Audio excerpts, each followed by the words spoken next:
Hey, this is Alex from Grey Sand.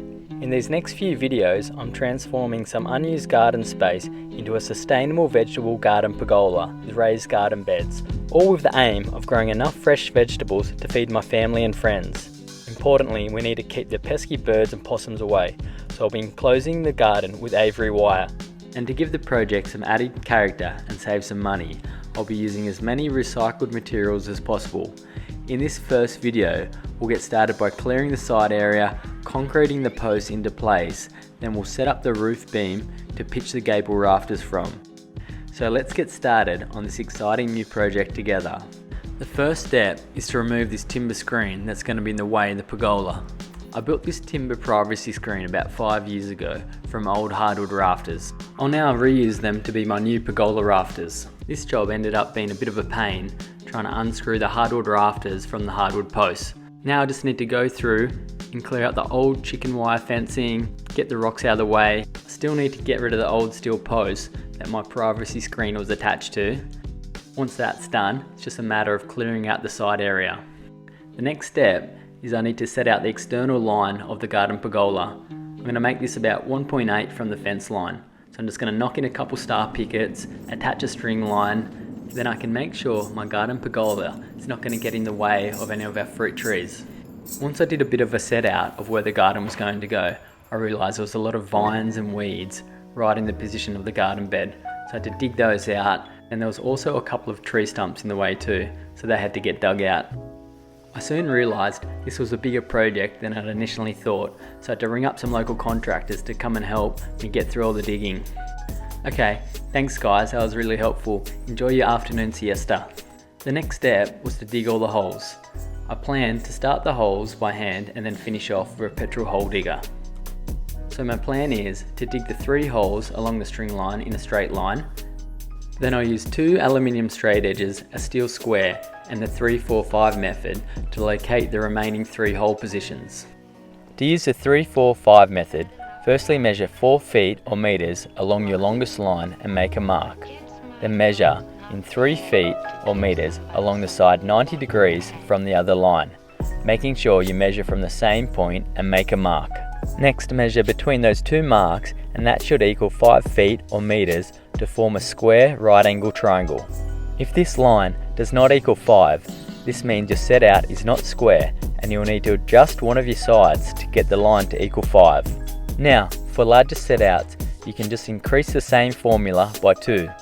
For instance, you can change it to 6, 8, 10, or 12, 16, 20, and so on. The math formula behind Pythagorean theorem is a squared plus b squared equals c squared. As you can see, the numbers 3, 4, 5 fit into the Pythagorean theorem formula. When the 3, 4, 5 rule is used correctly, the conformation of a right angle triangle will set out a 90-degree corner perfectly. Once I have the front of the garden pergola marked out square, I can measure the width and then start to dig the front hole location. I thought it's a good idea to double check the back of the pergola square also. Once the set out's done, I can start to dig the holes with the petrol hole digger. I soon realised the petrol hole digger hadn't been used for quite a while and it stopped working. Well, looks like I'm going back to dig all the holes by hand. It's going to be fun. Once the holes are dug to the correct depth, I'll go through and install the posts. I'll brace them plumb and set up one side first. I'm going to concrete in my posts in a specific order. Firstly, I'll install the 2 end posts on one side. This will allow me to double check my measurements and that the pergola is going to be squared before I concrete in the rest of the other posts. Oh, look who's here. The concreting contractors have woken up from their siesta and have come down to help us finish the job. I've been informed that the remaining work crew is still asleep and they're going to come down and help when they wake up. Okay, next I'm going to set up a few string lines off the previously installed concrete posts. This will allow me to get the middle post in exactly the right position. Then I'll repeat the process on the opposite side. This will allow me to install, brace, plumb and concrete all the remaining posts into the correct locations. Once all the posts are concreted in, I can set up my laser light and get a datum height on the posts. This will allow me to set up my beam that the rafters will pitch from at exactly the right height and level. The next job is to cut and install the beams at the correct height. I'm going to miter the beam to the outside of the post. I'm just going to use my skill saw to cut 45 degrees on the end of the beams. This way you won't be able to see any end grain looking at the pergola.